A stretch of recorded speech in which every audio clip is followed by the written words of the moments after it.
incredible healers that are incredibly benevolent. Unfortunately, most of them are getting a bad rap right now because of what the Greys are doing, and you know, there are 5 different subspecies of Greys. May I interject here for a moment? I've heard the phrase long-nosed Grey describing their physical characteristics. Those are not the benevolent reticulans. Okay. The benevolent reticulans look like children. So the non-benevolent ones are the long-nosed Greys? That's correct. That's what I thought. That's correct. Okay. And you know, there's a lot of information that's being. Some people are experiencing real benevolent experiences with them, or they're told that they're experiencing benevolent, when in fact they really haven't. They just maybe haven't been regressed or taken deeply into their subconscious to know what is happening. They're incredible masters of mind manipulation. But anyway, their race is dying. They have been so genetically altered by the Orion group that they cannot reproduce.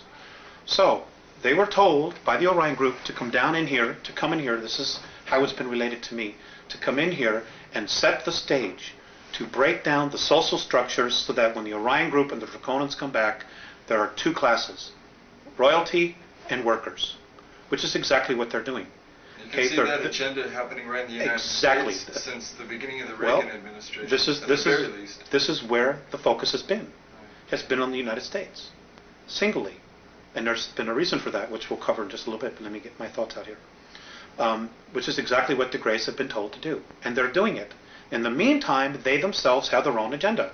They see us, because of our genetic stock of having the DNA of 22 different races and the racial memories of trying to breed, to cross the genetic bridge so that they as a race can have enough genetic stock to continue to propagate their race, which according to the Andromedans, they're destined for extinction. What they're doing is not going to have any long-term effects to propagate their race. So they're desperately trying to do what it is that they're trying to do before all the other 2 groups get here. The Greys also themselves want to be free from the manipulation of the Orion group, just like we as a race want to be free of their manipulation.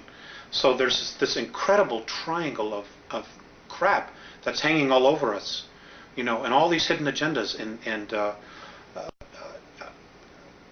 just brainwashing and bizarre belief systems that are being thrown at us, you know, when they should all leave. Not only the good ones and the bad ones, they should all just leave and leave us alone, which is ultimately what the Andromedans want. But unfortunately, that isn't going to happen right now, not until some changes occur. We have to begin to raise our consciousness. Right, we need to. Right. And the first thing we need to do is we need to stop warring with each other. We need to come together as a race, and no matter what happens, we need to stop all of the political garbage and say, look, when it comes down to the bottom line, all we have is each other as a race.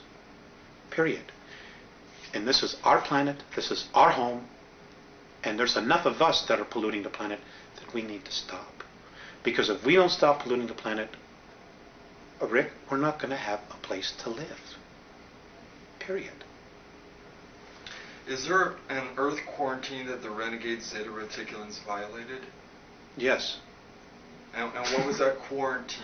The quarantine was they were supposed to, well, it's the same quarantine that evolves, that any other evolving planet has. No intervention with an evolving race. But because of our genetic stock, the Greys did it. Now, but they did it in such a way that they didn't totally violate our free will.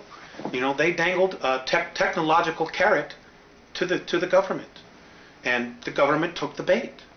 They said, sure, you know, for their own reasons, they took the bait, and there was an exchange of technology, you know, and there was a treaty that was signed, and this is a dilemma that the Andromedan Council has. You know, if the United States military had said, go away, the Greys would have had to have left. So was this the Air Force Base situation or the Eisenhower situation where he had representatives? Is this the one that took place in the 50s? Yes. Okay. Yes. All right, and this was with the Long-Nosed Greys then? That's true, and there were 2 groups there as well. The 17 Syrians from Sirius B, who are still here, were also witnesses to this, to add credence to it. Okay. So, now, And there are also, now just to add to this, the Andromedans have also said that in 1933, when the Greys really first got here, that they had actually approached the Germans. And the Germans said, no, you're out of here. We already have an agreement, and apparently the Germans were in touch with Giza intelligence. So the Greys left. They didn't pursue it at all. And they found their next opening here in the United States. Let's go digress just a moment. You mentioned Sirius B. They have a relationship with the Dogon tribes in Africa, correct? Is that correct? Yes, I understand that there is some ancestral genetic connection there. Okay. And does that play a part in what's going on here on a global level, or is that just a kind of a minor sidelight of information? I don't think at this point they give a damn about the Dogons or the humans at all. They all have their own agendas. And the fact that the way we're being treated, and the fact that there's like no supportal information coming out of our government, or any truth that they even want to discuss, like just coming to the people and saying, look folks, we screwed up. We need your help. We need to raise a consciousness and start implementing. The fact that they don't even want to do that, tells you really, where they're at. What I do know about the Syrians is that between Sirius A and Sirius B, there is a civil war going on there. And a lot of that, and there are also 21 other systems. There's war going on in Perseus as we speak. And 21 other star systems are also looking at the potential. And it has to do with the fact that there is now an uplifting of energy in our universe that's occurring. And the two positives, fear and love, are just banging themselves at each other. And the intensity is growing. It's growing every single moment. And we're just a microcosm of that. Now, as you're disseminating all this information to us, we should look at all this information in the spirit of love, so we don't feed any energy into the spirit of fear. Love is the answer. That's the bottom line. Love is the answer. Love does conquer all. Love does move mountains. It can make the shifts in consciousness, but it starts, number one, with ourselves. So that's even where all this is going on around us, we just need to remember to focus on love and love of self and love of earth, love of race. That's right.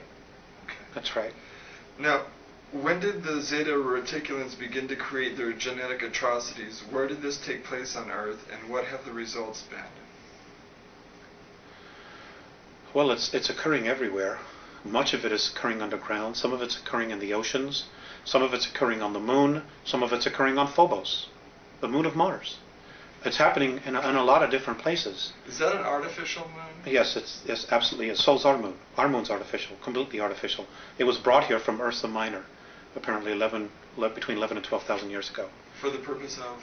Of being a satellite and a base, which they evacuated some time ago, but it's now being operational again. And I covered this in the series of 8. It came from a star system called Chata. That's for a word. That's the word they use, Chata. And it was the 17th planet out of a solar system that had 21 planets, and it was one of 4 moons. And it was brought here. It is older than the Earth. There are ruins all over it. There are bases underneath it. It's everything that we're told it isn't. So that's a whole unique story unto itself. Okay, now what are the results of these atrocities, these genetic atrocities, been, and are we going to begin to see more of them appearing? Well, the Greys are trying to create a sub-race that is a blend between human culture, the human race, and their race. A kind of a hybrid set. Exactly. They're not being very, very successful. And one of the things that they're trying to do is they're really looking for the soul. They don't understand the soul. They don't understand our extremes of emotions as well, because they're very, very different from us. Their experiments haven't been all that successful. There are a lot of emotional problems with that, with what they're doing. Because what really makes a human being is our essence, is the spirit that animates the physical form. Well, there's also another factor. and that is that they actually feed off the energy. They're vampires. The zeta reticular